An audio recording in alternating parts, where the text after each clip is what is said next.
The government, media, and Wall Street are all conspiring against you. And they're doing it so that they can make you poor, because when they do that, they figured out a way to profit off of it.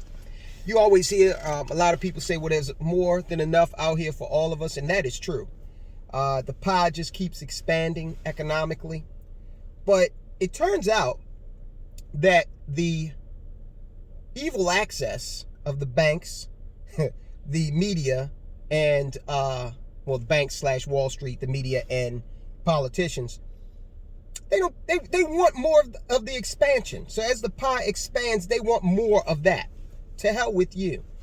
And you probably have not heard me talk like this before, but these are things that go through my mind all the time as I sit back and I observe economic issues from the Great Recession, recent history stuff, where you had all these banks create these exotic products and got people into houses under false financial pretenses.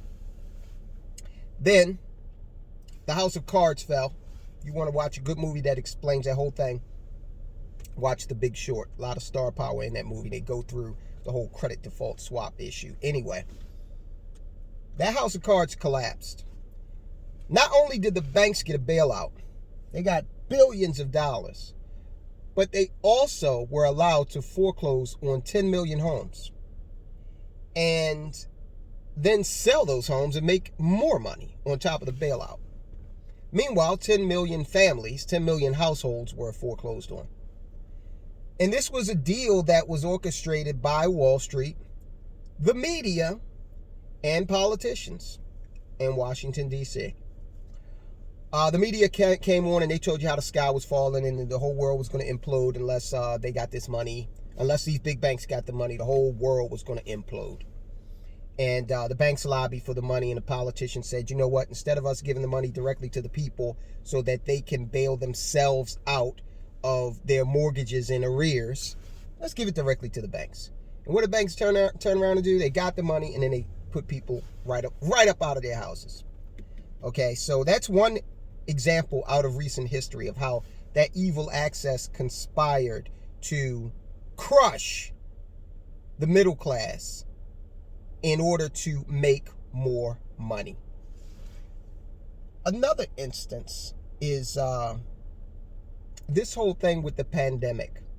Again, the media comes out and they are the information wizards. Now, yeah, sure, I know a lot of people have passed away from the coronavirus, and that is tragic.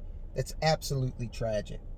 However, death is a part of life. It's a very tragic part of life. Just like you, I've had many people in my life that have passed away, and very sad about that. But what has happened is tens of millions of people have been put out of work, and millions of small businesses have gone absolutely defunct and will never return. They're not getting a bailout, okay? Wait, they get $600?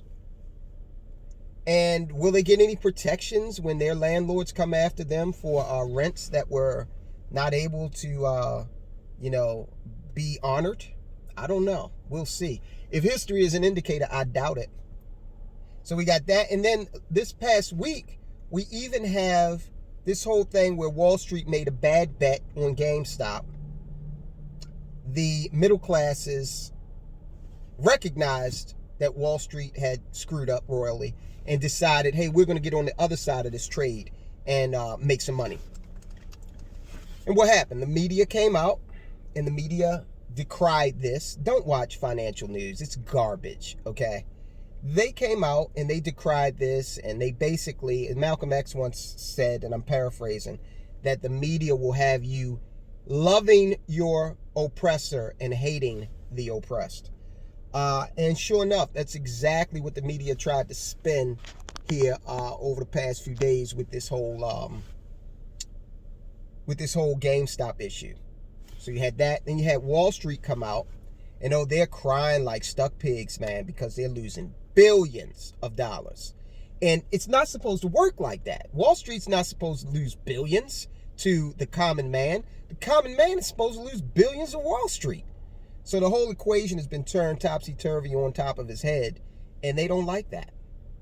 And now you got Elizabeth Warren coming out. She's a senator, and she's coming out talking about how we've got to prevent this from happening again. Prevent what exactly?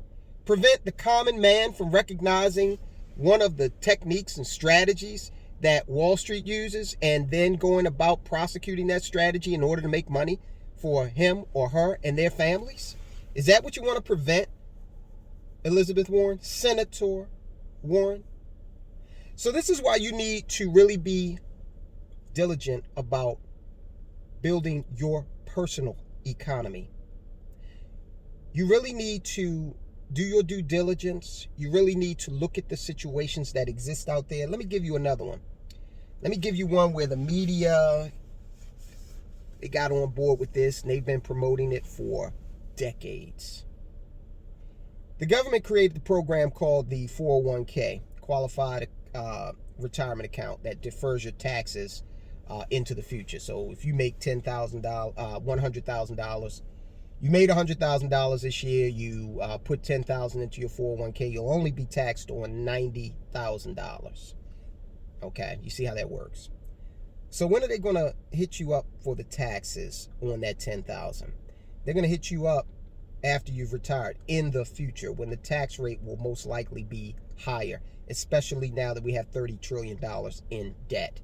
So the government created these programs. The media has been promoting them relentlessly for decades. And Wall Street has been profiting like mad, because when you put that money into your 401k, a lot of times, especially if you work for a large company, if they provide a match, they match you in their stock. So this is a way for them to go ahead and buy their own stock and make it look like it's such a benevolent move, when in fact that match is going to probably be eaten up by taxes once you retire. It's insidious. You have got to understand how to construct your own personal economy, and you have got to understand that these guys out here and girls, they're not for you, and they're not satisfied with you just doing your thing and making money. GameStop proved that.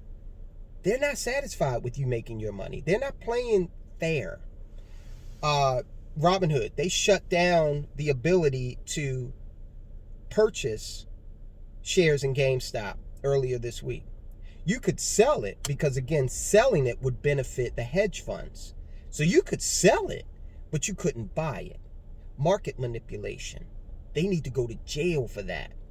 But we'll see what happens. But just blatant, in-your-face proof that not only don't they care, it would be great if they just didn't care about you. That would be great. But no, they care enough to want to use you to bolster their economies at the expense of your economy. It's kind of like Tecmo Bowl. You remember that game Tecmo Bowl? When I was young, we had a game called Tecmo Bowl on, I think it was Nintendo, whatever. Anyway, you could cheat. There was a gentleman's agreement whenever you played Tecmo Bowl. If you wanted to make a touchdown, but the opposing player had you really blocked out, you could just run off the other side of the screen and then come back on this side of the screen. Okay? It was a cheat that, you really had to agree with the player opposite you that you weren't going to engage in. But this is what Wall Street is doing. They just change rules as they go. And now, we were doing this for years. Now you tried to do it, and now it's just off limits. It's terrible. Let's get the media to go out there and bash you. Meanwhile, when they do something that benefits them and it drops a stock that you're invested in, that you've got your 401k invested in, you're not allowed to go on CNBC and talk about how it's affecting you. But you can get these people like Gordon Johnson, he's this big bear on Tesla. And bear in this parlance means he's short Tesla. He bashes the company because he's got an interest somewhere that would benefit him if Tesla stock were to crash. Okay? So they allow him to get on media and, bash that company again and again and again. But you don't get the type of, and he is getting some pushback because he's absolutely ridiculous at this point. This guy's been wrong for years. about Tesla. But you don't get that opportunity. So that's what this channel is all about, helping you build your personal economy, helping you play to prosper. And that's exactly what we're going to continue to do. I don't care if this channel never grows. I don't care if we have 15 views per video. I'm going to continue this because it's a mission. And fine, I'll go out like Don Quixote tilting at windmills with 300 subscribers. I don't care, although I do hope you subscribe to this channel. This is a mission, and I'm more committed than ever after examining what has happened in the past week with GameStop, looking at the Great Recession, and looking at what has happened over the past year with all these people being put out of work and out of their businesses. It's terrible. All right, onward. I'll talk to you soon.